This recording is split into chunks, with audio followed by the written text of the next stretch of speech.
Hello everybody, welcome back. It is Sleepy Panda 27 here again with another video. This week is an exciting one, and the reason for that is that there's 1 week left of the group stages for the Champions League. So this week we really get to look at who's on the brink of defeat and who's making it to the top. It's going to be really good. In this segment, I am going to cover both leagues, but we're actually going to do all of the ACL before we go into the Ascension League. We're going to do the Champions League before we do the Ascension League, and the reason for that is that the Champions League this is an exciting week for Champions League, and Ascension's exciting week is actually going to happen next week, in that it's their last week before we get to see where everyone is. And that leads to a lot of interesting discussion, and it leads to quite a bit of tension. So I'm actually going to cover the entire Champions League before looking to the Ascension League because of that. Because it's a very tense week for the Champions League, and I want to explain why. So let us begin. First off, let's go over scores and standings. So in Group 1, you could see Azir's Ascended doing well. Swain's Flock doing second well, Misfortune's Powder Monkeys going 3-7, Maokai Zeppeli's going 2-8. This has been pretty much the standings the whole time. Nobody has shifted places in this group at all. If we go ahead and look at scores, I brought up their past weeks as well, but these are the scores that matter here. Let me switch colors. Week 2 is the scores this week for both leagues. I just wanted to bring this up as a reference point. So you could see Azir's Ascended went 2-1, not as good as the 3-0 of Week 1, but it retains their spot in first place. Swain's Flock doing incredibly well in group stages, actually equally well to Azir's Ascended. You can see they went 3-0 this week, 2-1 last week. Azir's Ascended reversed that 3-0 Week 1, 2-1 Week 2. So in terms of group stages, Azir's Ascended and Swain's Flock are actually at the same level in terms of performance. And that's pretty interesting because it kind of highlights the importance of the collab week. I think that's a topic we'll get more into next week. But you can see that the entire advantage that Azir's Ascended had was that Week 1 because Swain's Flock and Azir's Ascended performed exactly as well as each other in the group stages. So that's pretty interesting. And you can see it was a rough week for Misfortune's Powder Monkeys going 0-3. That is tough. Still, it was not enough to dislodge them from their spot because Maokai Saplings only went 1-2. So the only team that Maokai Saplings beat last week was Misfortune's Powder Monkeys, unfortunately. And you could see in a similar vein that Azir's Ascended and Swain's Flock are doing equally well in the group. Misfortune's Powder Monkeys and Maokai Saplings are doing equally roughly in the group. Going 0-3 this week, 1-2 last week for Powder Monkeys. Maokai Saplings going 1-2 this week and 0-3 last week. It's pretty rough out here for them. And this has definitely created a pretty big divide in which teams are trying to compete with who. And we'll get into that in a moment. But essentially you can see here, these are the teams competing for first place basically. And these are the teams competing to not be immediately sent to relegation and have an extremely tough time returning to the Champions League. And of course you can see their slight favors, right? Azir's Ascended is slightly favored in that battle, and Powder Monkeys is also slightly favored in their own battle, but there's definitely a separation here, and part of the importance of that too, part of the clearness of that separation is that Azir's Ascended and Swain's Flock are guaranteed to be top 3 of the group. So even if both teams go 0-3, they're still going to end up in this section of their team, and they will not be immediately sent to the relegation tournament. So Azir's Ascended and Swain's Flocks are both guaranteed for playoffs. It's just a difference between if you're going to get that first seed, which has 0% chance of entering the relegation tournament, or the second or third seed, which can be eliminated down to the relegation tournament. But Azir's Ascended and Swain's Flock, good job to both teams. They are locked into the playoffs already. Okay, let's take a look at Group 2. You can see it is dead even. We were talking about Azir's Ascended, Swain's Flock being even, and Misfortune Powder Monkey and Maokai Saplings being dead even. Well, all teams are dead even in the group stages. Every team, both weeks has had a 2-1 week and a 1-2 week. You can see that it swaps from week to week, from place to place, but this group is even, and this is a nail biter of a group. Next week is going to be super important, and one team is going to miss out by, it's very likely tiebreakers, I would say. Tiebreakers are going to be an important part of next week for Group 2, as well as, score. We're going to go into that in just a minute here.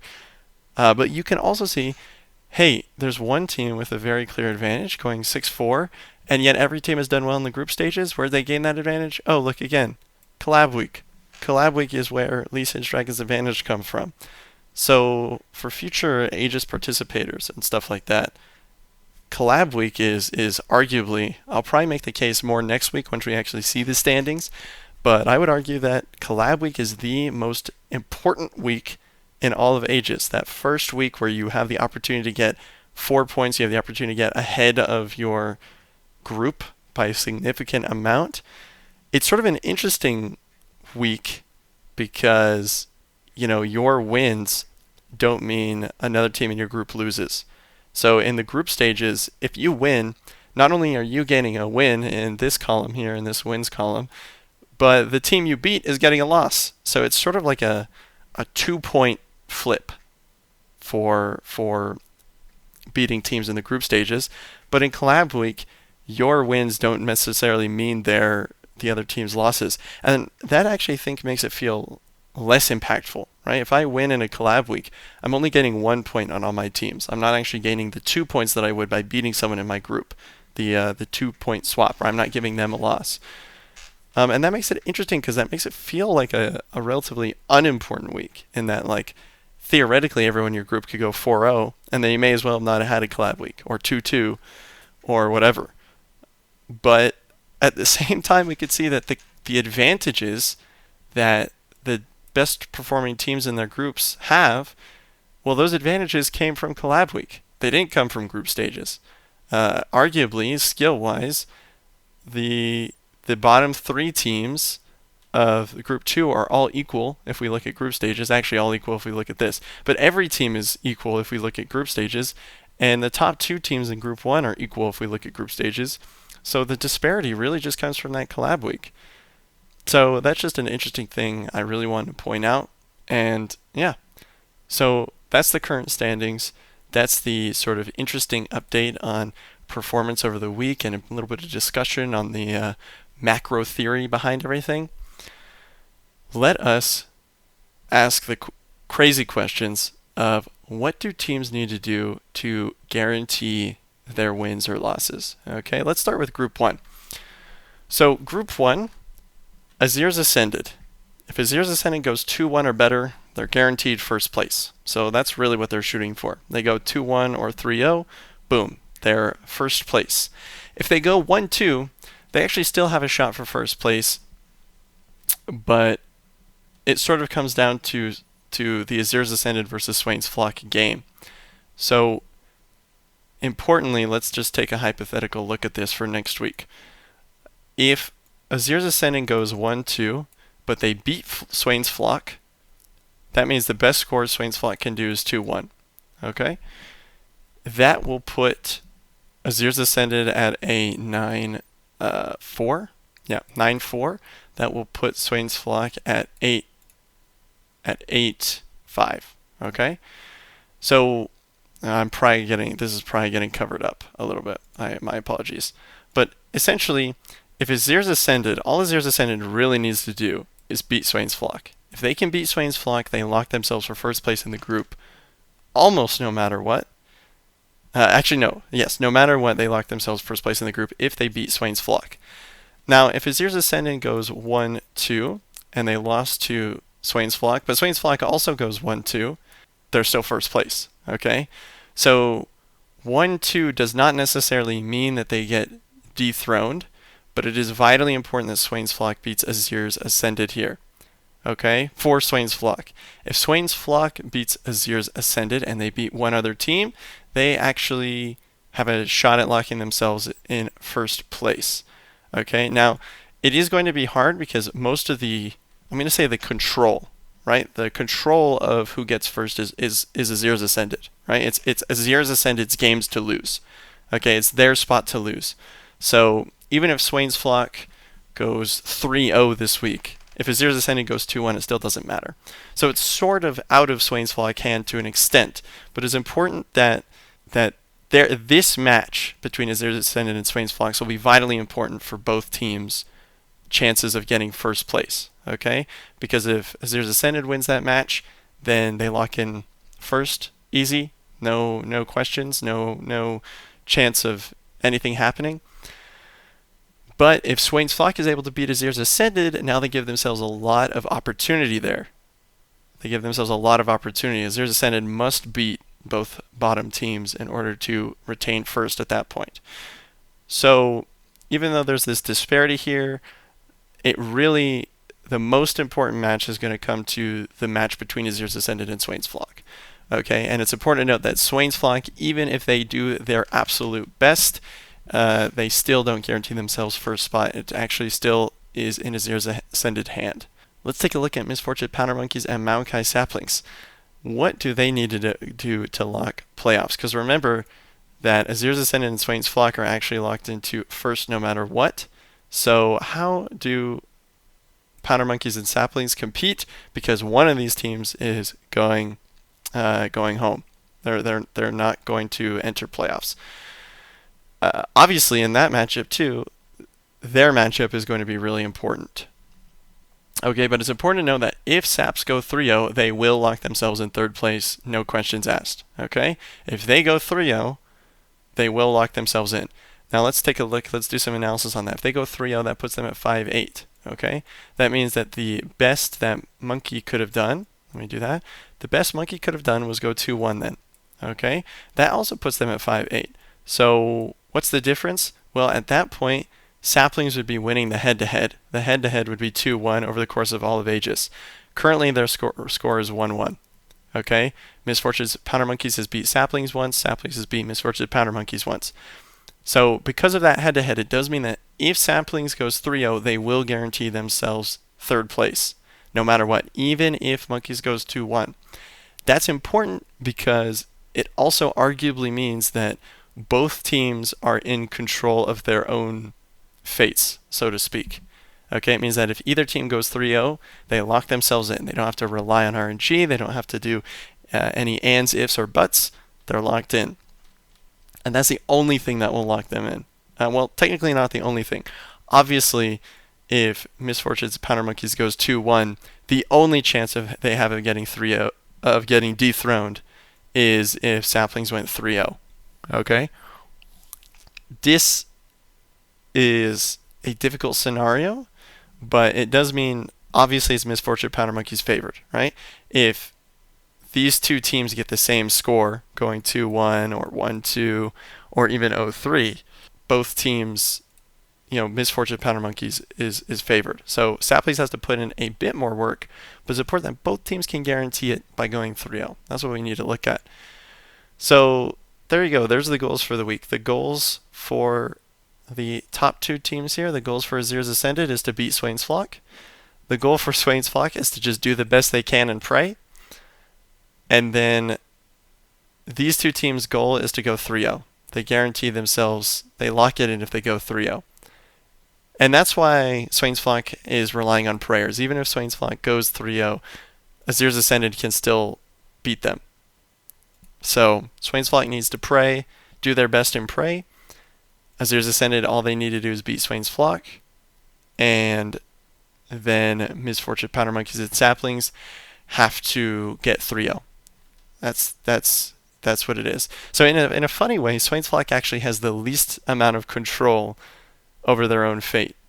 It sort of doesn't matter how badly or how well Swain's Flock does, because they're going to get playoffs, and nothing is in their hands. Even if they go 3-0 or 0-3, the results really won't change. Now, obviously, getting second seed is going to give them an advantage over getting third seed, so you still want that, a slight advantage. Actually, it's arguable it's not even an advantage given how strong Group 2 is and how even Group 2 is. But, yeah, really Swain's Flock is on prayer mode here. So let's take a look at Group 2. Okay, enough about Group 1. Group 2 is interesting because they're all three teams are even, and obviously Lee Dragon is up one game with respect to the rest of the pack. That's pretty interesting, and it means that it just means it's interesting. let's talk about what's important about Group 2. Any team going 3-0 will lock them first place. Okay? So that's mainly due to the heads-to-heads. Again, the other crazy part about Group 2 is every single head-to-head match in this group is 1-1. Okay, so every single team has beaten every single team once and lost to every single team once. So that means that tiebreakers will be decided this week. Okay, those head-to-head matchups will be forced into a 1-2 or a 2-1 spot, and that will determine tiebreakers for scores being the same.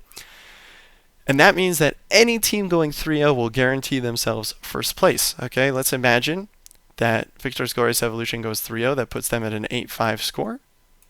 Okay.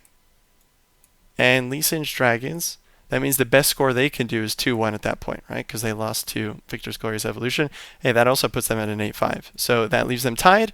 But once again, we know that the head-to-head match will be 2-1 favored Victor's Glorious Evolution. So they will technically lock themselves in first place. So every single team has a goal of going 3-0. 3-0 guarantees it. Okay? So that's good. What are the advantages that Lee Sin's Dragons gains then? Well, Lee Sin's Dragons gains the fact that if they go 2-1, they're very likely to lock themselves first place. The only way that 2-1 does not lock Lee Sin's Dragons first place is if the team that they lost to ends up going 3-0 and sweeping the whole group. Okay, that is the only case where Lee Sin's Dragon doesn't end first place if they go 2-1. Now, if Lee Sin's Dragons goes 0-3, any team going 0-3, but especially Lee Sin's Dragons, will actually still guarantee them a loss, right? If Lee Sin's Dragons goes 0-3, that means any of these teams' best score is, or worst score is 1-2. You could see that puts Lee Sin's Dragons at a 6-7 score, and that puts the other team at a 6-7 score. But of course, we know Lee Sin's Dragons lost all their tiebreakers, and so they would get last place in the group. So it is important to note that in Group 2, 3-0 and 0-3, 0-3 is the death sentence, 3-0 is the guaranteed first place, that nice top spot seed, where not only are you in playoffs, but you're guaranteed to be top 4 of the whole tournament. Okay? So that top seed is really, really important, and every team has access to it. It's the 3-0 or the 0-3 curse. Okay? Now, obviously, Lee Sin's Dragons has this one game advantage. That means that 2-1 means they're still very likely to get first. Okay? It doesn't guaranteed, but it's likely. Okay? This is likely to happen, or likely to be true. That 2-1 should, in a lot of cases, get Lee Sin's Dragons first place. So it doesn't guarantee it, but 2-1 will certainly, that's the other important thing. 2-1 will guarantee every single team a top 3 spot. So any team going 2-1 will guarantee that they end up in this top 3. The only difference is that going 2-1 for Lee Sin's Dragons means that it doesn't just lock them top 3, it probably will lock them first place. Okay? The other advantage that Lee Sin's Dragons has is that going 1-2 still probably means they're top 3. I don't know if we can actually construct a scenario where that's not the case. I would have to do some thinking. I believe there is one case where if they go 1-2 and the team that they beat goes 2-1, well, no, that means, yeah, the team that they beat goes 2-1, and then one of the teams they goes 1-2 basically, right? This would be the group score in that instance. I think that Lee Sin's Dragons can still go first because it means that they lost to this other team that went 1-2. But no, because the team that went 1-2 here would have a worse score than them. Yeah, so going 1-2 still locks them into top 3. So Lee Sin's Dragons very likely to make playoffs, and that's the advantage that this extra point scores them. Okay, it's not guaranteed. Going 0-3 still guarantees. Actually, if they go 0-3, it guarantees they don't make playoffs. But if they can snag that one, it will guarantee that they at least make top 3. 2-1 makes them first likely. 3-0 is the only way to guarantee it, but that's the advantage afforded to them. For every other team, they're really not playing for first. The only way they do that is if they get that sweet 3-0, which is very unlikely. But for every team 2-1, means top 3 for sure. Top 3 100% of the time. Okay. And 1, 2, 0, 3 is obviously the death sentence. Guaranteed bottom. Guaranteed bottom 100% of the time. Okay. 1, 2 is a dice roll. And that's just how it is. Okay. If you're going 1, 2, that means it's very likely another team went 1, 2, and you're just going to have to hope that the other team that went 1, 2 was a team that you beat. Okay, so it's kind of a dice roll. I'm going to say it's 50-50 here. Now, I don't think the odds are exactly 50-50, but pretty sure 1, 2 is the dice roll. So this is going to be an incredibly tense group. That 3-0 spot is really what everybody's looking for, and that is going to be a lot of fun to watch. So yeah, we've got some intensity. That's the stakes that people are playing for in the Champions League, and it is going to be a real good time to especially watch Group 2, because man, that group is tight. So that's all I want to cover about the Champions League. I really want to get where our team's at, how are they playing, what are they playing for, that kind of thing, and that's good. So let's take a look at the Ascension League, which has been neglected all video, unfortunately. It will be neglected no longer. Let's pull up the notes. Let me resize this here. Maybe I can't quite resize this. Whoops. It's a bit unfortunate here. Let me zoom out a little bit and then resize this here. Boop. Okay, cool. So for the Ascension League here, apologies for the technical difficulties. For the Ascension League, I'm just going to have to hover that there. This is the worst way to do it in the world. There we go. That's how I was supposed to do it. Okay. For the Ascension League, what do we have? Let's look at the standings. So, Teimo's Puff Caps still continuing their complete domination over the entire league. On the other end, Garen's Vanguard, unfortunately guaranteeing... I actually don't know if it's guaranteed, because they have 2 more weeks left. So I don't think it's guaranteed, but Garen's Vanguard is very much securing a bottom spot in the league, and it is sort of out of their hands here. At this point, even if Garen's Vanguard flips it, goes 6-0 for the remaining 2 weeks in the Ascension League, these teams would have to just completely flub out entirely to lose to that, and it's just very unlikely. It's very, very unlikely that Garen's Vanguard gets themselves a top 4 spot. It's probably technically possible, right? If Garen's Vanguard goes 3-0, 3-0, and then one of these teams goes 0-3, 0-3, and also Gangplank's Powder Kegs goes like 1-2, 0-3. Now we're reaching a set of scores that might not be possible. Garen's Vanguard might be able to squeak in there, but I think it's out of their hands at this point, pretty much. They would have to go 3-0 2 weeks, and then also hope that none of these teams got more than 2 wins, essentially. It's tough. It's going to be tough. And then we can see it's really tight in the remaining 4 spots in the team. Of course, 3 of these 4 teams will make it. So we'll make it to the playoffs, I should say. Obviously, that second seed is going to be highly contested as well. That's actually still going to earn people some $60, and it will lead them to a good spot in the relegation tournament. So this second seed is going to be fought for quite heavily. But for the most part, these teams are obviously dead even. Gangplank's Powder Kegs have made a great comeback in the group league. We could see that they start off week 1, 1-2. They went 1-2. They ended up going 2-1, and they're only 1 game off of every other team they're competing with. So they have really, really good shots of making top 4 still. And we could see it's sort of turbulent. Trundles, Trolls, and Barge Chimes have a very funny story here. 0-3 and 3-0 between week 1 and week 2, and then they both 2-1 the last week. That's obviously very funny. Brahms Pros having a much more consistent 2-1, 2-1, and then a 1-2, so they faltered a little bit this week, but they're still pulling ahead. You can see they're still second in the group, probably due to the head-to-head and then the set wins and whatnot. Teimo's Puff Caps is continuing their domination. They did find a defeat this week. Who was that to? Their defeat this week was to the Trundle's Trolls.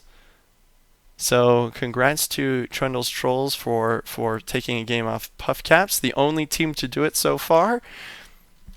And that's pretty exciting. So there's nothing really to be garnered from this except Puff Caps is pretty securely going to get first seed. Garen's Vanguard pretty securely going to be out. The rest of the slots are competitive. It's going to be very difficult for Teimo's Puff Caps not to take one of those top 2 seeds, although maybe theoretically possible. I don't think it's worth the effort in my mind because there's 2 weeks and things will be a lot more deterministic next week. But yeah, Teimo's Puff Caps coasting. They're probably going to get that really sweet Ascension League number 1 spot, which puts them at the best standings in the relegation tournament, makes them the most likely team to advance in the relegation tournament to the Champions League. They get that nice $60 prize winnings. So overall, Teimo's Puff Caps looking good after week 3, and the rest of the space is pretty competitive. Let's see if there's any top performing players. You can see no player is undefeated, but there's 3 players crushing with a 100% set win rate.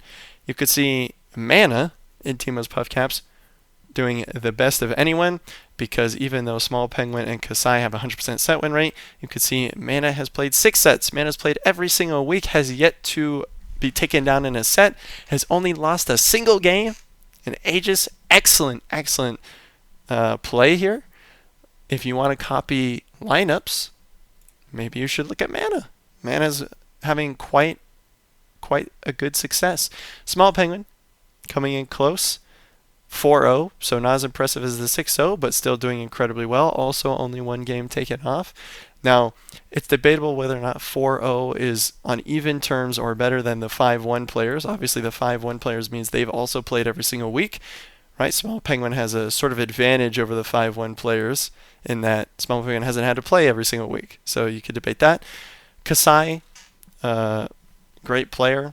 Only played 1 week, though. One of the two weeks. So, well played to Kasai for that spike in the week 1. But I would certainly say that 5-1 is a more impressive score than the 2-0 that Kasai is presenting.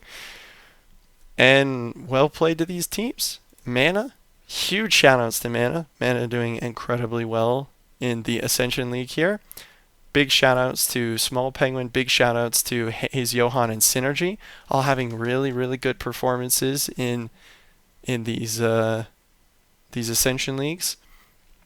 You can see they're really doing well. If Synergy puts in this work for Gangplanks, I firmly believe that Gangplank will make it out of their bottom 2 spots. And I think that's all I have for this week. We could look at some deck stats. I'll show them for you to pause and look at. I'm not going to go over them. I will say, sorry, is this 100% of players bringing Heimer Victor in the, well, not 100% of players, obviously that wouldn't be allowed, but 100% play rate, I assume. That's certainly something. Let's take a look at the deck stats here. For week 3, we could see a Heimer Victor not doing as well. What is this percent of players mean? 108% of players on Jan Anila? Something's not adding up. I will leave someone in the comments to explain what this means to me, but we could just take a look at the deck stats. You could see this here.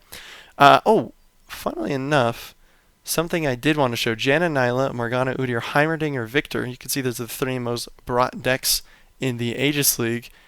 Okay, I did a little slight cut there because I had to pull up the tournament winnings, but we could see Easy to Win was the winner.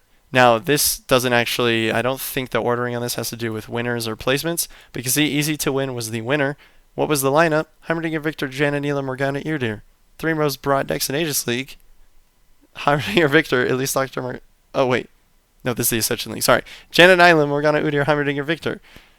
Just a funny coincidence I want to bring up. Yeah, this top 8 tournament also happened this week. You can, I guess I can leave the links there. I'm not going to cover it. You can see this is the top 8. Woohoo, that's me. Unfortunately, I got kicked out round 1, so I didn't actually win anything. But there you go. So thank you all for watching, and I will see you in the next video.